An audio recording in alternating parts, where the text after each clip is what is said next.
Traders, good morning.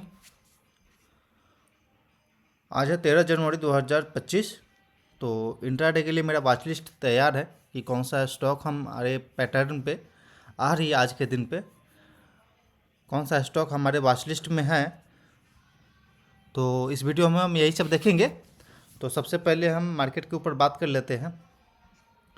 पहले disclaimer दे देते हैं, जो भी चार्ट पैटर्न हम यहाँ शेयर करते हैं वो बस एजुकेशनल पर्पज़ से होता है, तो कृपया इसे एजुकेशनल पर्पज़ से ही ले, बाइंग सेलिंग रिकमेंडेशन ना समझे, लर्निंग पर्पज़ से ही ले। तो चलिए निफ्टी का चार्ट देख लेते हैं थोड़ा सा। हमें बाइंग साइड जाना है या फिर सेलिंग साइड जाना है।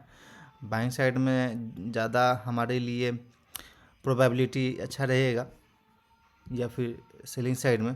तो जैसा कि आप देख रहे होंगे, यहाँ से एक सिंपल यह ट्रेंड लाइन बन रही है। अगर हम डाउन साइड से भी बनाएं प्रीवियस, तो आप देखेंगे कि यहाँ से भी ये ब्रेकडाउन आई है। पहले सपोर्ट लिया, देन एक बार और सपोर्ट लिया, ऊपर गया, देन वापस ब्रेकडाउन आकर के नीचे हम लोग ट्रेड कर रहे हैं और इस सपोर्ट को रीटेस्ट करने का कोशिश कर रहे हैं। इसके लो को अभी ब्रेक तो नहीं किए हैं, तो इसके लो अभी इम्पोर्टेंट रहेगा हम लोग के लिए। अगर ये लो ब्रेक हुआ तो फिर तो नीचे आराम से हम लोग आ सकते हैं। अगर यहाँ से अगर अपसाइड जाना हो तो एक बार रीटेस्ट, इसको इस ट्रेंड लाइन को रीटेस्ट कर सकता है ऊपर जा कर के। तो अभी हम क्या कर सकते हैं, तो अभी हम जैसे आप कैंडल देख रहे हैं और सिंपल एक बोला जाता है कि प्रीवियस डे हाई को अगर ब्रेक करके अपसाइड की ओर जाते हैं तो हमें बाइंग करना है। अगर प्रीवियस डे लो को ब्रेक करता है, नीचे जा रहा है, तो हमें सेलिंग करना है, जैसे कि यहाँ पे भी हुआ, यहाँ पर भी हुआ। ठीक है। अगर स्मॉलर टाइम फ्रेम पे देखेंगे, 15 मिनट टाइम फ्रेम पे, तो कहीं ना कहीं तो बियरिश जैसा दिख रहा है और एक सिंपल ट्रेंड लाइन यहाँ भी बन गई है। अगर आप इसे मैच करेंगे तो नीचे के लो ये हैं और अप साइड की ओर जाते वक्त रेजिस्टेंस यहाँ से फेस कर सकता है। तो यदि आज अप साइड की ओर मूवमेंट आती है तो बाउंस पे हम लोग सेलिंग करने का अपॉर्चुनिटी खोजेंगे, सिंपल सी बात है। अगर मार्केट नीचे जाती है तो यहाँ पे हो सकता है कि एक बार के लिए सपोर्ट ले ले और सपोर्ट लेकर के कोई बाउंस आए तो प्रीवियस डे के दिन जैसे 9-15 में एक बार सेलिंग हुआ, देन यहाँ सपोर्ट लेकर के अपसाइड आया बट वापस सेलिंग हो गई। तो हो सकता है कि आज के दिन पे भी ऐसा ही हो, कहीं हम लोग डायरेक्ट सेलिंग आए बट यहाँ से बाउंस आने का चांसेस रहेगा। अगर हम अपसाइड की ओर खुलते हैं तो अपसाइड से हम सेलिंग कर सकते हैं, क्योंकि ये रेजिस्टेंस है और हमारा रिस्क रिवार्ड प्रॉपर बैठेगा यहाँ पे। बैंक निफ्टी देखेंगे तो निफ्टी के मुकाबले ज़्यादा वीक दिख रही है, क्योंकि ये अपने प्रीवियस सपोर्ट के नीचे ट्रेड कर रहा है। तो हो सकता है कि इस लेवल के पास आए, वापस एक रेजिस्टेंस फेस करे और नीचे चल जाए। निफ्टी टोटल मार्केट में देखेंगे तो ये भी अपने डेली सपोर्ट लेवल के नीचे आ चुका है। तो इसमें भी वीकनेस दिख रही है। प्रीवियस डे पे खुला, नीचे आया, सपोर्ट लिया, बट वापस ऊपर आया, बाउंस आया, बट बाउंस पे सेलिंग हुआ।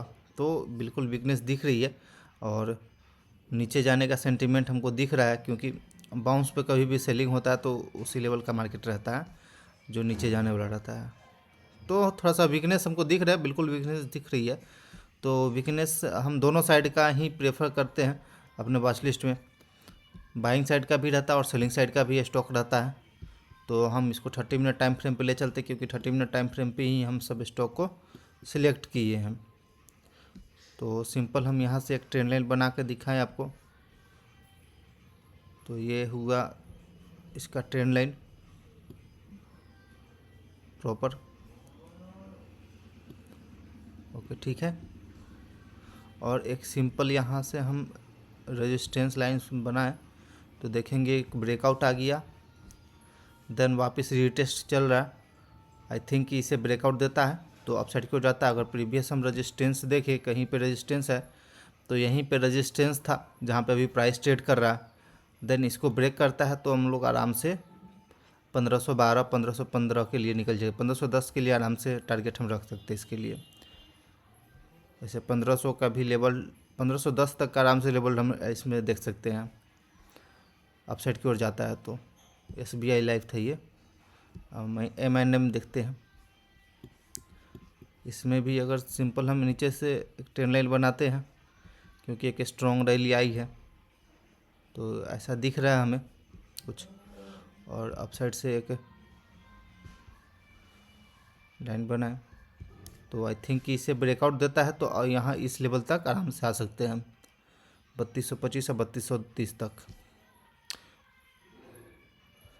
क्योंकि अगर ये सपोर्ट का काम कर सकता है, इसलिए जहाँ पे भी प्राइस आया हुआ या बिल्कुल अभी अपने सपोर्ट लेवल के पास आया हुआ है।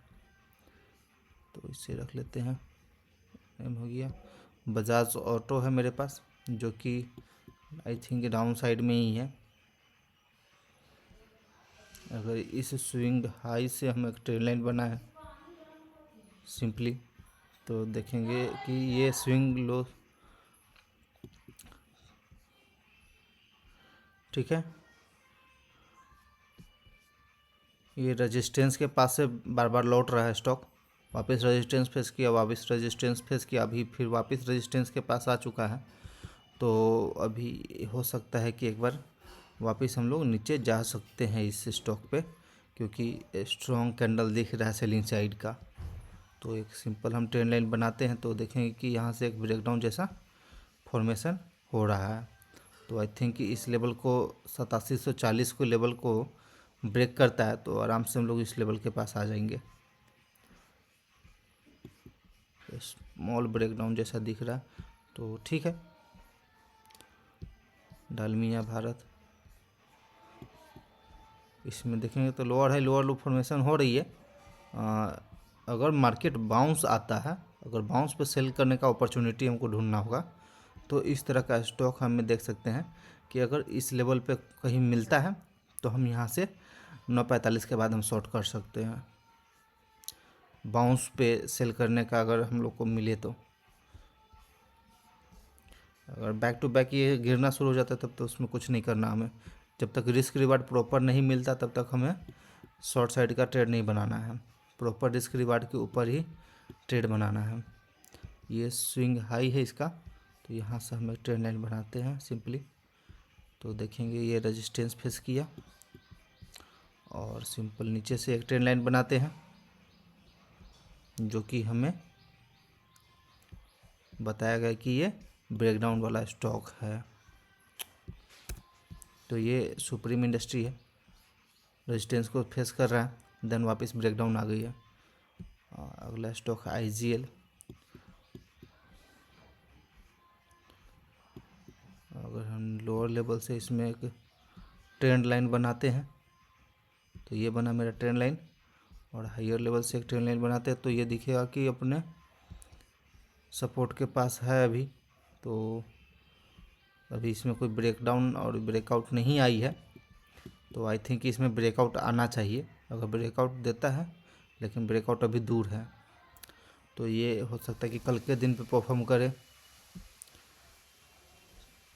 टाइटन में लेकिन सपोर्ट के पास अगर हमें बाई करने का अपॉर्चुनिटी मिलता है तो उसमें हम बाइंग कर सकते हैं।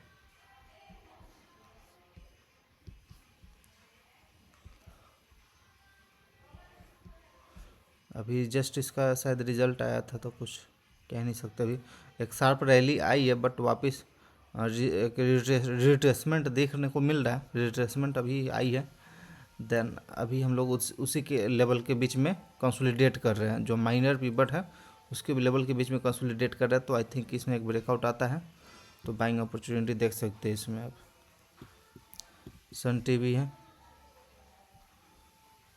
तो ये रेजिस्टेंस था, ये स्विंग हाई हुआ क्योंकि यहीं से सेलिंग आई है, तो हम यहीं से एक ट्रेंड लाइन बनाते हैं सिंपल ट्रेंड लाइन। देन ये एक यहाँ से रेजिस्टेंस का काम करेगा। ऐसे तो रेजिस्टेंस है ही ट्रेंड लाइन, बट यहाँ पे एक सपोर्ट जैसा बना रहा है, तो आई थिंक ब्रेकडाउन वापस रीटेस्ट करने गया हो अपने रेजिस्टेंस को। अगर रेजिस्टेंस पे सेलर स्ट्रांग होगा देन वापस हम लोग नीचे की ओर जाएंगे। हाई लो, हाई न्यू लो, देन न्यू हाई, देन अब न्यू लो। तो इस तरह से सन टीवी एयू बैंक में कुछ अपने सपोर्ट लेवल के आसपास मिल रहा है ये स्टॉक। तो यहाँ से हम एक ट्रेंड लाइन बनाते हैं बिल्कुल लोअर लेवल से, तो आप देखेंगे कि ऐसे मिल रहा है सिंपल। अगर अपसाइड से कोई रेजिस्टेंस है, हाँ रेजिस्टेंस तो है, बनाते हैं एक। तो सिंपली ये डाउन साइड के स्टॉक दिख रहा है क्योंकि पहले से ही ये स्टॉक डाउन ट्रेंड में है। तो अपसाइड की रिट्रेसमेंट आई है, तो इस लेवल को अगर ब्रेक करता है इंट्राडे के अंदर तो आई थिंक कि इसमें शॉर्ट जाना चाहिए, या फिर अपने रेजिस्टेंस के पास आकर के कोई शॉर्ट जैसा बनाता है देन हम शॉर्ट कर सकते हैं इसमें। अगर ब्रेकआउट दे देता है तो फिर हमको कुछ नहीं करना, बाइंग भी नहीं करना है क्योंकि स्टॉक पहले से डाउन ट्रेंड में है। ओके ट्रेडर्स, ये सब स्टॉक था मेरे वॉच लिस्ट में आज, और जो चार्ट पैटर्न हम ट्रेड करते हैं बिल्कुल उसी पे है प्रॉपर। तो ठीक है, proper risk reward, proper setup, proper process को फॉलो करते हुए, proper only one trade in a day, इस डिसिप्लिन को फॉलो करते हुए आप इंट्राडे में ट्रेड करिएगा। आई थिंक कि बेहतर रहेगा। Okay traders, thanks for watching this video, please like and subscribe my YouTube channel.